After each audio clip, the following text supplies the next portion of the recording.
Welcome to the Minimalist Educator podcast, a podcast about paring down to refocus on the purpose and priorities in our roles, with co-hosts and co-authors of the Minimalist Teacher Book, Tammy Musiowsky-Borneman and Christine Arnold.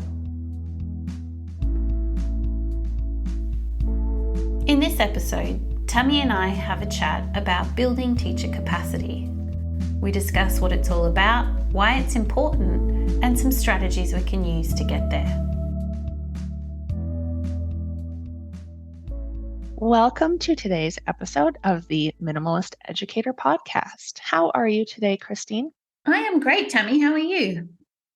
I'm really good. I'm excited to have just you and I chat. It's nice to just, have the two of us sometimes, although I love talking to guests, obviously, because we talk to some amazing people. We sure do. Very lucky. Yes. Today, we're going to talk about building teacher capacity. Which is, I think it's like a big thing that's happening right now. Not that it's just starting or anything. No. It's not a new idea, but I feel like it's something that's happening in schools more. And so we'll talk about that today. Sounds good. And why is it important for schools to consider building teacher capacity? Why can't we just leave the teachers alone to do what they've always done and just do their thing and get on with it? That's a good question. I think it's kind of hard to answer because I want to say, good point, leave them alone, let them teach. Right?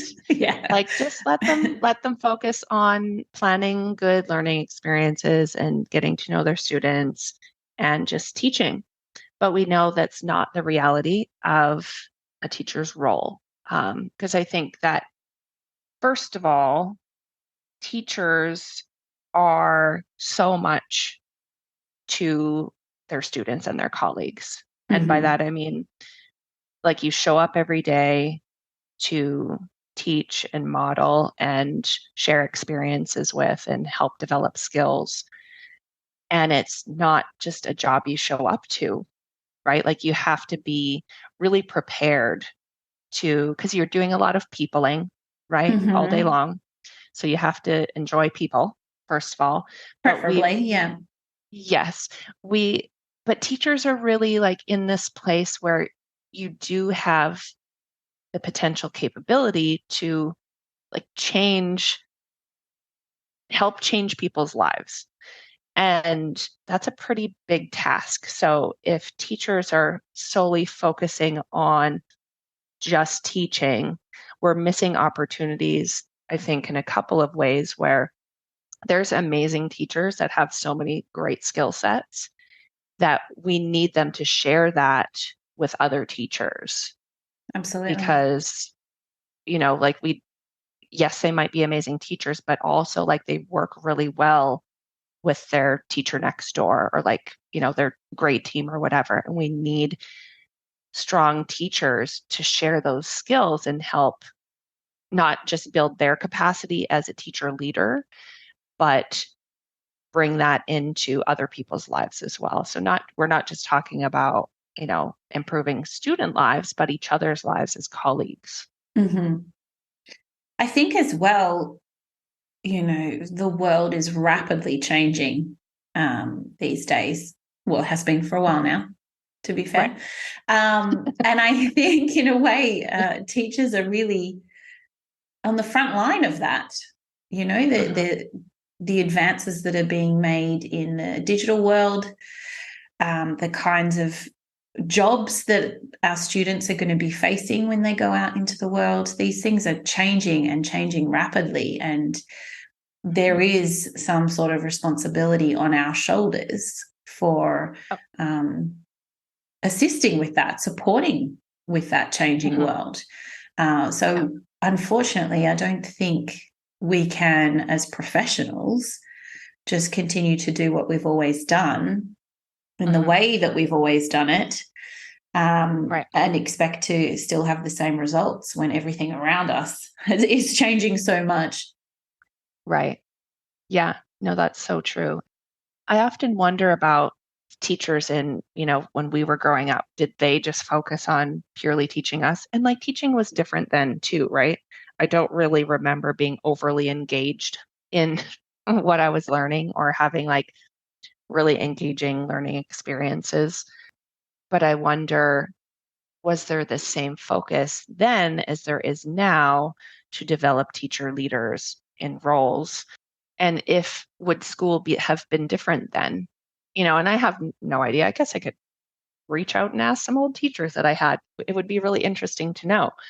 But I just think about as soon as I started teaching, like how right away I had opportunities, even as a new teacher, to start building my own capacity beyond my classroom.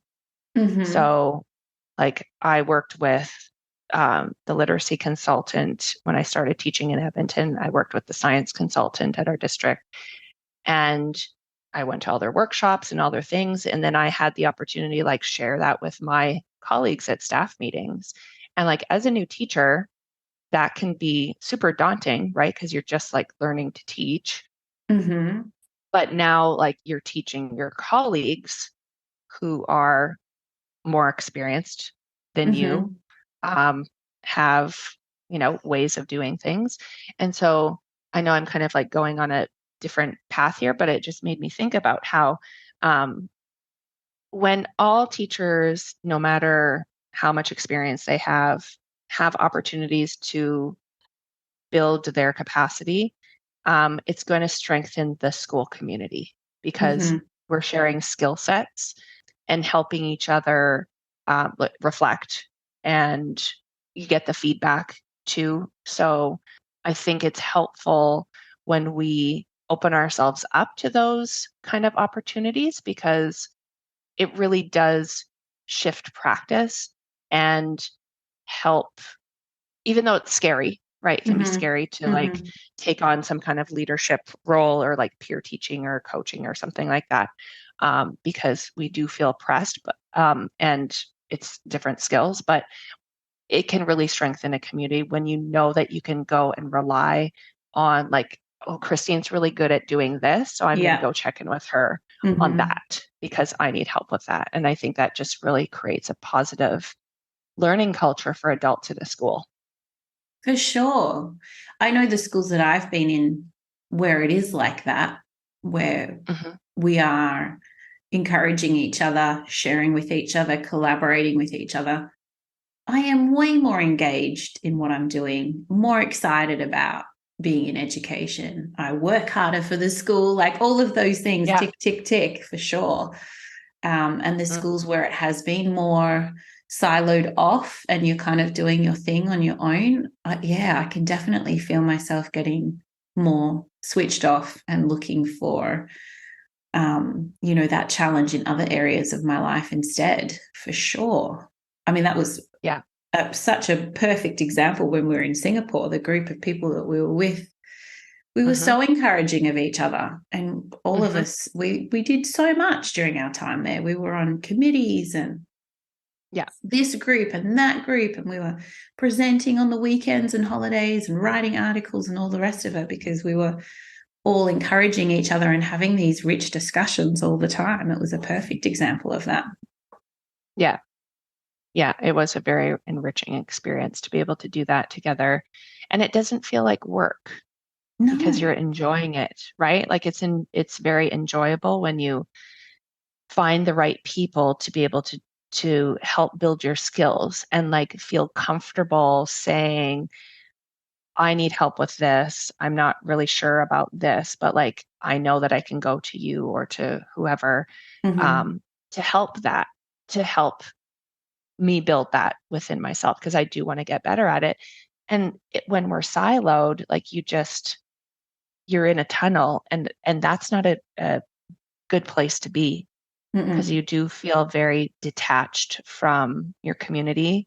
And even though like, you do go through your day, you're teaching the kids and you just like are in the zone, but you have to get out of the zone because, Mm-hmm. Yeah. you have to realize that, oh yeah, like we were just like really in the stuff today, which is great, but you can't stay in that because you're not going to have the reflective time, or, it's just really helpful to have the like planning meetings with your team, or if you're, well, not every school has great teams to plan with, but you got to find someone to be able to collaborate with, Mm-hmm. because it's just like those brainstorming sessions where you just like shoot out ideas and like, what about this for this? And what about like, if we try that?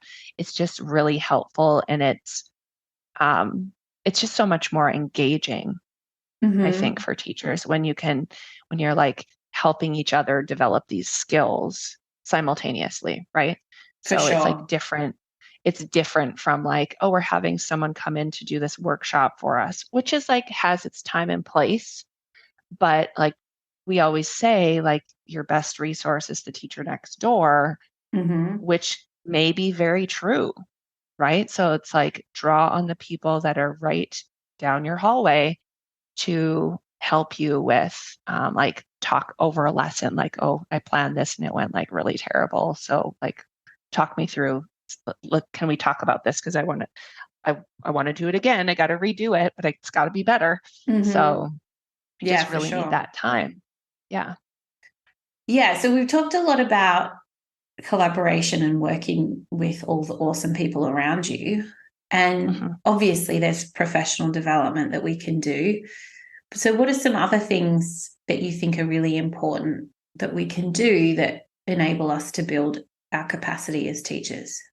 I know this lady who's a principal who shared one of the ways that she has professional learning sessions at her school.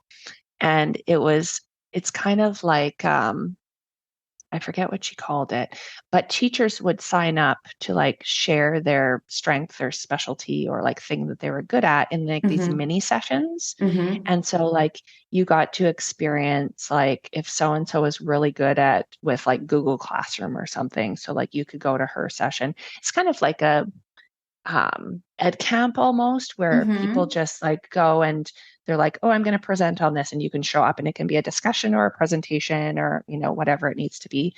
But she said that she just had so much success and such an increase in positivity when teachers had the time, like she carved out like the morning time where, and I think it was only like 30 minutes, so there was like 10-minute chunks or something, so you could Mm-hmm. do like 3 sessions.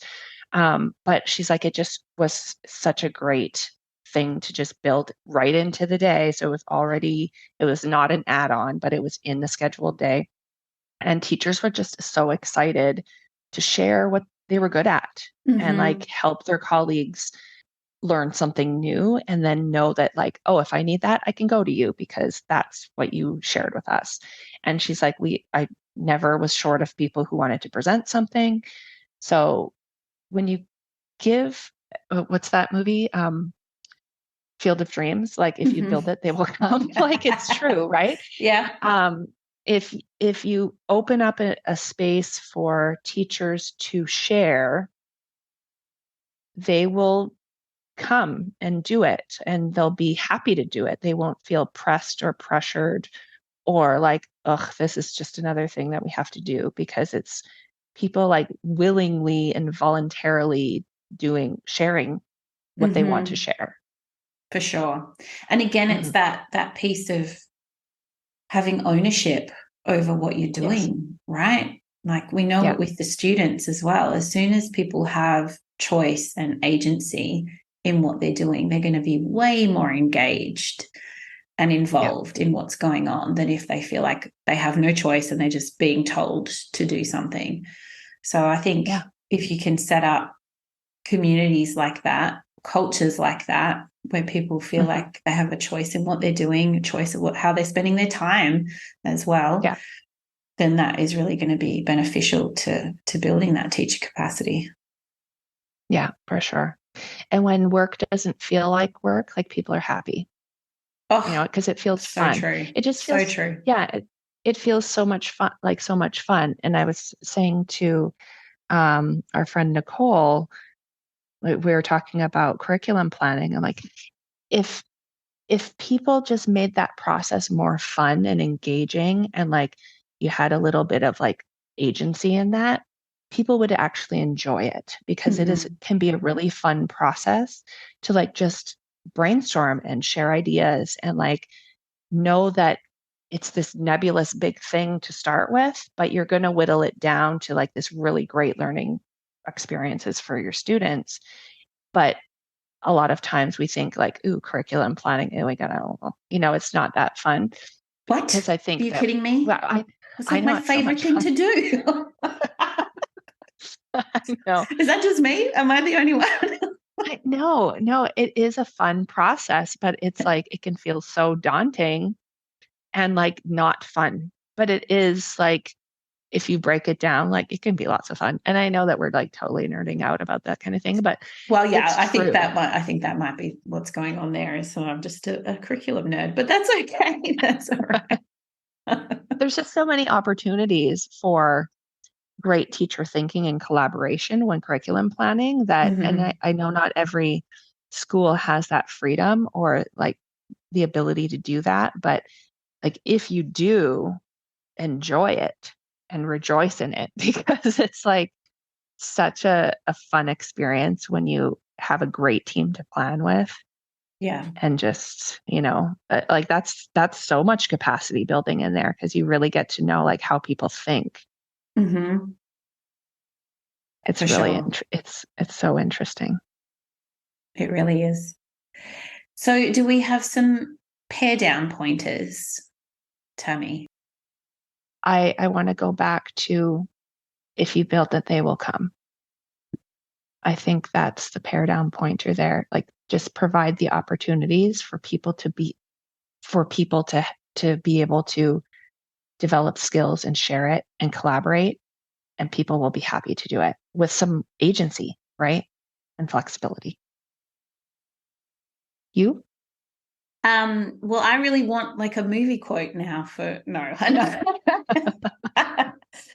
No, I was thinking about like goal setting can be really powerful with this sort of thing. Like to have a goal in mind of how you want to build your own capacity or how you want your team to build capacity is really helpful. And I was just reading something the other day about, we hear a lot about SMART goals, but this was talking about dumb goals. I don't know if you've heard of this. Oh, I like this. Okay. And of course, I'm going to do my usual thing where I've read about something, but I can't remember who said it. So I'm going to have to look it up again and then put it in the show notes. But the dumb goals, the first D in dumb starts with dreams.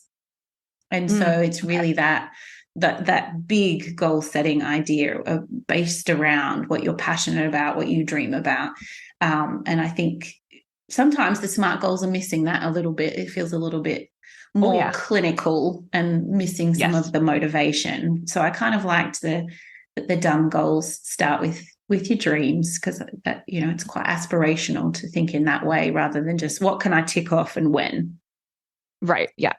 So I think, coming back to goal setting, what is it that you want to improve on for yourself, for your students, for your community, and really focusing on prioritizing that and focusing in on that. I like that. I need to know more about the dumb goals because they don't sound dumb. No, I don't think they are. I mean, I haven't tried it out yet, but we will share some links. Yes. No, that sounds good. Well, thank you, Christine. This was a great conversation. And until next time. See you then. Today's episode was brought to you by Plan Z Professional Learning Services, forward-thinking educator support. Find out more at planzplservices.com. Be sure to join Tammy and Christine and guests for more episodes of the Minimalist Educator podcast. They would love to hear about your journey with minimalism. Connect with them at PlanZPLS on Twitter or Instagram. The music for the podcast has been written and performed by Gaia Moretti.